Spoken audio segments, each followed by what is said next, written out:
Sexy clap incoming.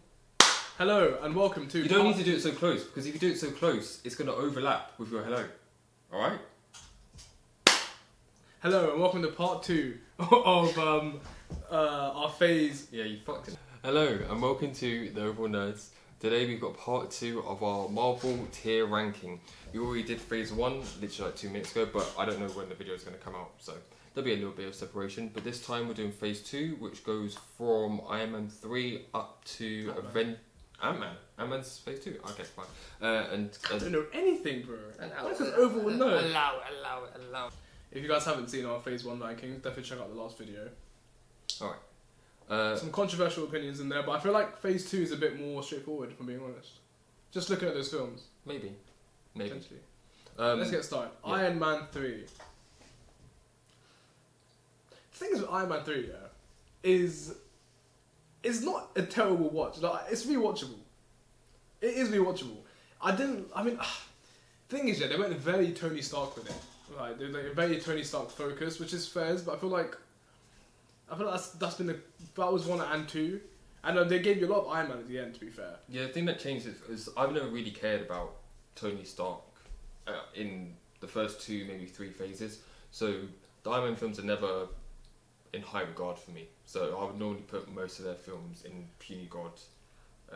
So yeah, basically, he doesn't like Tony Stark because he thinks that a lot of it's not I don't like him. I just haven't warmed to him the way I want to. That's the thing about Tony Stark, though. He's not like a good, he's a great character, but he's not like a good person. Yeah, so if he's a narcissistic person trying to be good. Yeah, if you latch onto the complexity of him, then sure, you probably love him.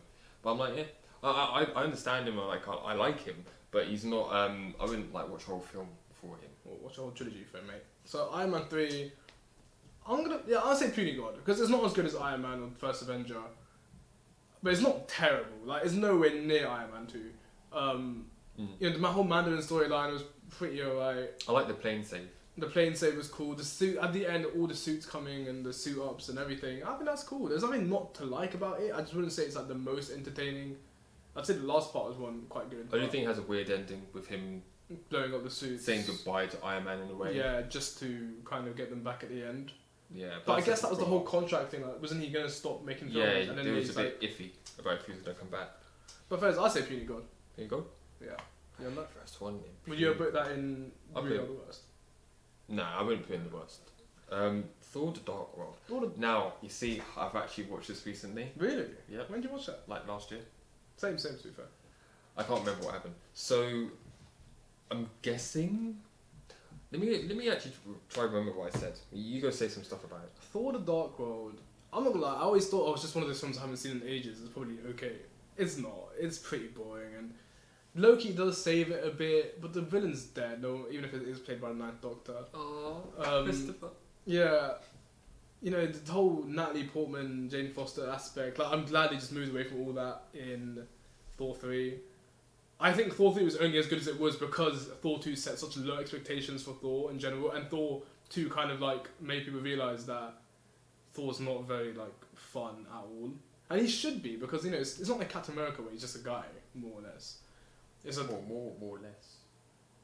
It's just he's meant to be like this god of thunder, and it's just so boring. But I think it's because they were trying to stick with the whole like Shakespearean thing of it, and Shakespeare's pretty boring, So Jesus. It is though, innit? Like no kid's gonna latch onto that. So, yeah, I would say you really are the worst. You've heard the bomb. Ironic, given that's... From what my review says, I just find it forgettable. Very forgettable. I can't lie, I watched it last night and generally, I'm very good at, like, knowing what's happening and shit, but I just can't remember anything for Thor 2. So it's getting the bomb, yeah? Even his action scenes were just boring as hell. Yeah. If I'm being honest. The action forgettable, But I generally think without Thor 2, we wouldn't have got Thor 3, so... Because they wouldn't have done, like, a... They wouldn't have just revamped the whole character. But to be fair, that's, like...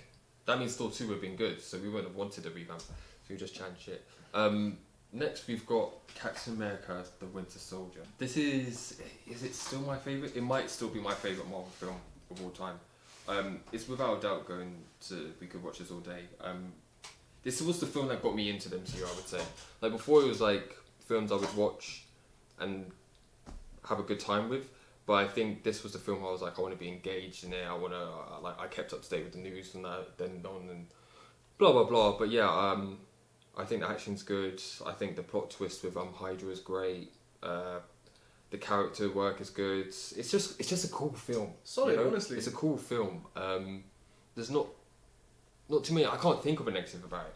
I can't honestly think say of there's no anything negatives about it. I think the whole Bucky and Steve thing was amazing. The whole twist of the Hydra being in Shield, like Shield had already been established at this point, like an organization. So, it didn't feel rushed or anything. Yeah. It actually made sense. Like, the ripple effect it had was great. Yeah. It was just good. I think the stakes were good with like how it's going to take out high interest targets or whatever, something like that. Yeah. Like Stephen Strange and all that stuff. I don't know how it's high interest, but there's. Yeah, but yeah, I found it cool. I think it's some of the best Marvel's given us. And yeah, I'll say. I think it really helped also the character of Cap as well. Oh mate, probably that's like the most it did. Yeah. Because people before, I felt like Avengers left like a sour taste in people's mouths with Cap. Like he just wasn't very useful. Like people actually would argue Hawkeye and Black Widow were probably more useful than Cap because they just didn't portray him correctly. Like his suit was just.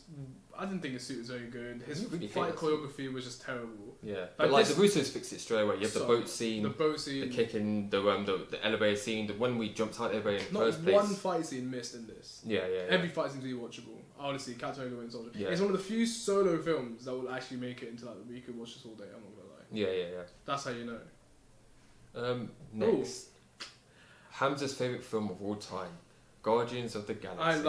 I'll tell you why I love Guardians of the Galaxy so much. Because I expected nothing from it. And I do tend to have this tendency where if I don't think much of a film going in, I get like pleasantly surprised. But this film was like the epitome of that. Like I had no expectations. The trailer was good, it had a good song. Oh yeah. We still sing the song today. Yeah, that Ooga. Yeah. It's like they found the right director, like James Gunn with his music taste and everything. It had to work, this film. Because if this film didn't work, the whole Thanos and all the going into space and shit just wouldn't have worked. Yeah. Right? And it was amazing. But you can't tell me this film wasn't It found a great balance between the comedy and drama and action. And it was colourful as well. I don't know if you realised beforehand, Marvel was really kind of coloured. Yeah, it still is, but this was colourful. I remember watching it and thinking, wow, like the colours are crazy here. And Rocket Raccoon, Groot has some really heartwarming moments. It made you care about these characters that you've never seen before. Not even heard of. I'm sorry, I was quite a good fan as growing up, but I never had heard of Guardians of the Galaxy. Maybe I saw them in a TV show once, maybe potentially, but they made me care about these characters, and to this day I still care about them quite a lot. Right, so for me, I don't know about Ethan, but for me, we could watch this all day because I could. I haven't seen it in a while, to be fair, but I could watch it. Phase 2 is definitely where Marvel found what it was doing. For sure. Avengers Age of Ultron. I already know where this is going for me. I think it's just a nice, fun film. Where's it going? It's going This Does Purpose. Really? I was gonna bet it. I don't know why. I've just got. What it should be. The stakes. The thing is, these Avengers. Okay, I'm not saying the solo films need to have stakes, but these Avenger films need to be something that happens. Like it needs to be a statement on the universe. Right, Infinity War obviously snapping, Avengers was the Avengers being formed, Endgame was everything coming back. This one... It leads to Civil War, I guess. It does lead to Civil War, as one of Tony's mistakes. It gives you Wanda, introduces WandaVision, Quicksilver. Wanda Maximoff from Quicksilver. It does a lot.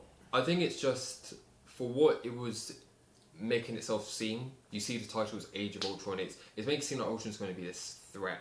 And he is, but he gets dealt with in a film, and then...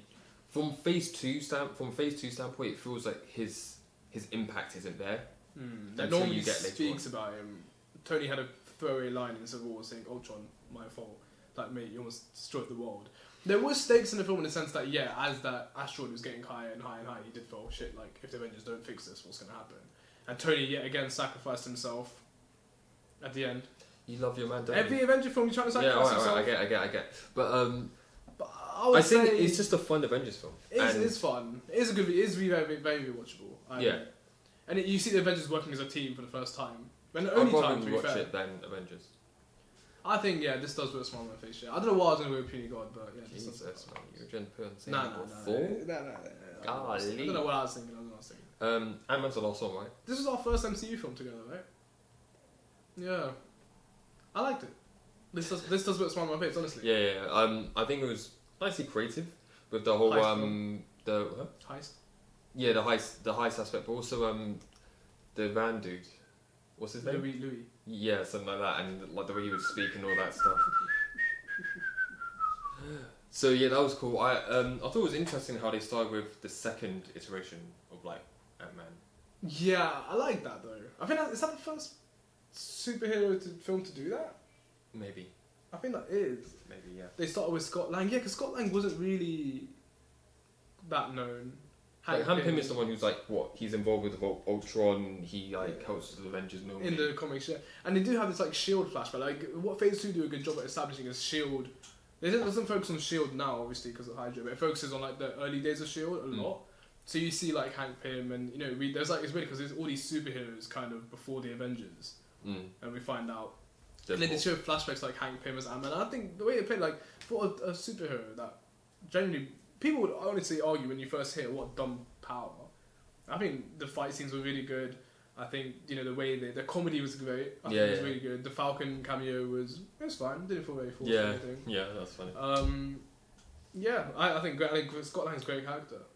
I think in this one he's fine. He's like your funny breaking heist dude. I like his little corner of the universe. Hank Pym and their own little team that they're working. You know what I mean? I like that. But this does Post Marvel. I think it belongs there. Yeah. I think it's a pretty solid film. The villain, you don't remember him.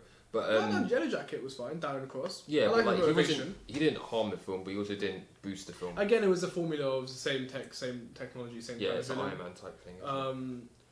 But yeah, no, fine. Honestly. Yeah, so our additions, we've got Captain America, Winter Soldier, and Guardians of the Galaxy being put on the top shelf with We Could Watch This All Day.